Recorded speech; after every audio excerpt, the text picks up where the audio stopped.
Hi everyone, welcome to today's video. Today I would like to outline who can't actually access GTI program. So department explicitly say that some certain candidates could not access GTI, and I list a few of them. So basically the department say if you have access to permanent visa, Australian permanent visa, you can't access GTI. And what they do, it's not they are not going to give you a feedback or invite or not invite at all. They'll just not process it.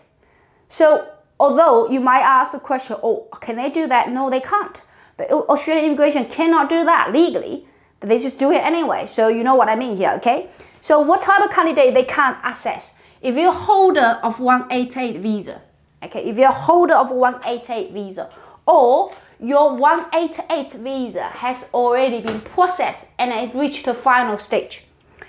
Okay, so this is including 188A, innovation, 188B, investor, 188C,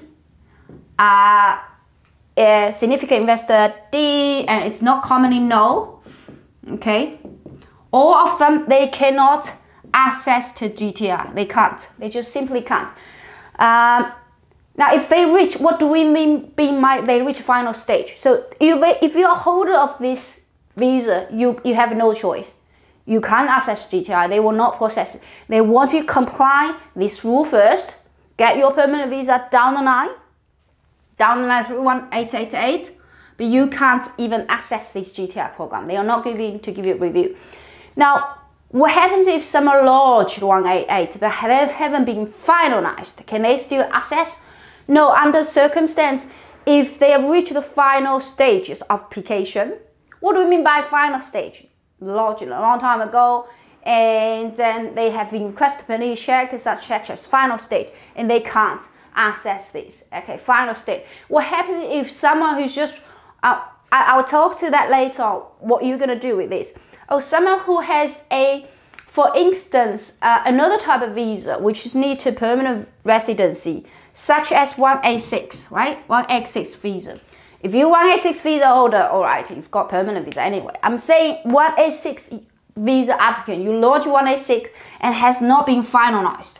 Oh, it's okay, hasn't been finalized. So this candidate, you cannot access GTI. And any other streams, they can actually access GTI. For 186, it's no longer the case, so we're not talking about that now. So for some of candidates, they can access GTI if, for example, they are 482 visa holder, okay, or visa applicant. So holder, applicant. Holder means you already grant 186, 142. 482. You already, and then you are in Australia or outside Australia. It doesn't matter. So it doesn't, because it doesn't need to automatic permanent visa, right? So therefore you can actually apply. For someone who's actually submit 491, 492. Can they access? Yes, they can still access the GTI program. Okay. What happens if they are on student visa, right? Can they access? Yes, they can. All right. So they can access. But what happens if they are 191, right? No, they can't.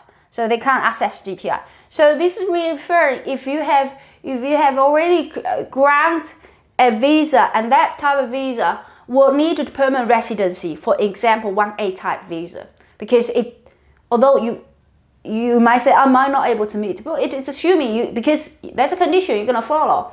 Say you will not access GTI, or if you lodge application, and say it will need to do permanent resident, just like 188 again, you can access that.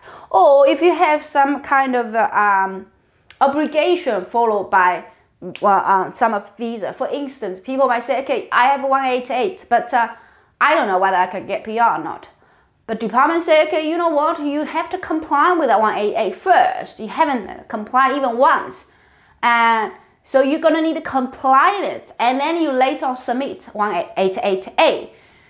So therefore, if you submit 188A, it is a permanent visa, right? So you see, that's nothing you can think of. You really have it. So although This is currently under-table policy because it's not written anywhere. They will send you email if you ask them, but it's not written in law. So in the theory, it's not legal. You're not legal to do that. And I want you, I'm explicitly saying the Australian department doing this, it's illegal, all right? Now, how you go around with this? How you go, if you already granted for 188 visa, you can't do anything. Because you already granted, you can't say, can I have, can you not look at my 1AA? Please look at my GTR application now, give me the chance. Or you've already got it, okay? Doesn't really matter, you've got it. So what about someone who's lodged 188 but hasn't been finalized, okay? You lodged it. Doesn't matter what A, B, or C, or doesn't matter, okay? And then somehow, why they don't want to, they want to access GTR? Because GTR doesn't require to do any of this, a kind of investment. It's great, and then you don't need to stay anywhere. You prefer to stay anywhere you like, and you have entry like anytime in the next 5 years. So, well, it's really perfect. Well, you should always get to the best possible, right?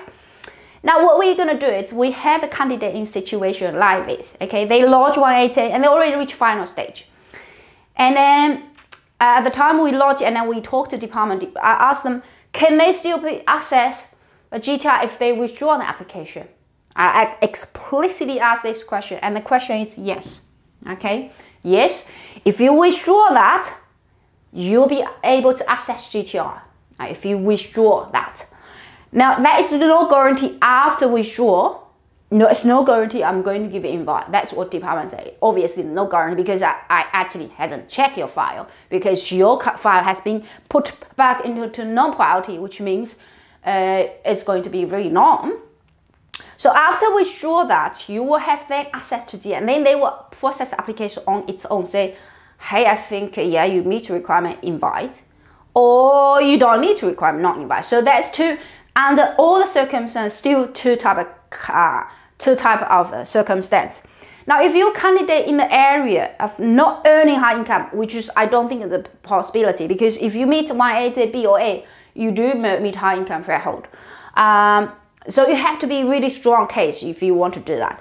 What is the harm to do 180 B? If someone say I turn up to be not invited, what am I going to do? Can I lodge 180 B again? Yes, right? Yes. It depends on the complexity of file, but documents are saying for 180B, even you lodge again, you can still access that. And the difference is that will have a different criteria. So you have to be really aware of that, because for the 180B currently it's 1.5 million, isn't it? Yeah, 1.5 million investment, and this is going to increase later on. And if you ensure that, and then you don't meet the current requirement, you sure, and then you have a chance you're gonna invest more. So this is kind of risk you're gonna take. You only, as a candidate, I give people consideration or what kind of thing they need to give instruction what they want to do. Obviously, if you have to, it's a risk here. You might not get invited, and then you sure that I will be, and later you have to invest more. So that is a kind of risk. So if you do anything, if you want to do anything, I can't emphasize this more, you must do it before July or 1st of July, because law will change after this date. Investment visa will change. And they will continue to change. They will need more money. That's overall, they will need more money. So in a way, what do you need to do? It's also the risk you're gonna say. If you don't believe you have a really strong case, then I think you just go ahead with the 188 visa, yeah? But just bear in mind, once your 188 visa is granted, or 188B, whatever this is, there is no chance you're able to access GTI. There's no chance, no chance. For centuries, there's no chance.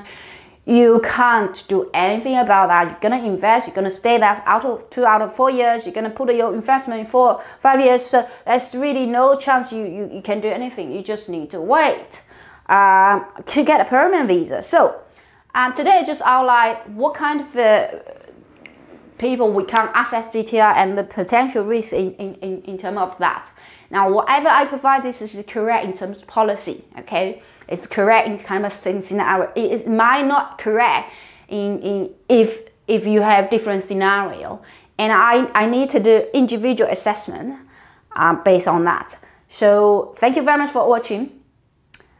Don't forget to subscribe our channel, and I upload update most recent policies daily. All right, thank you for watching.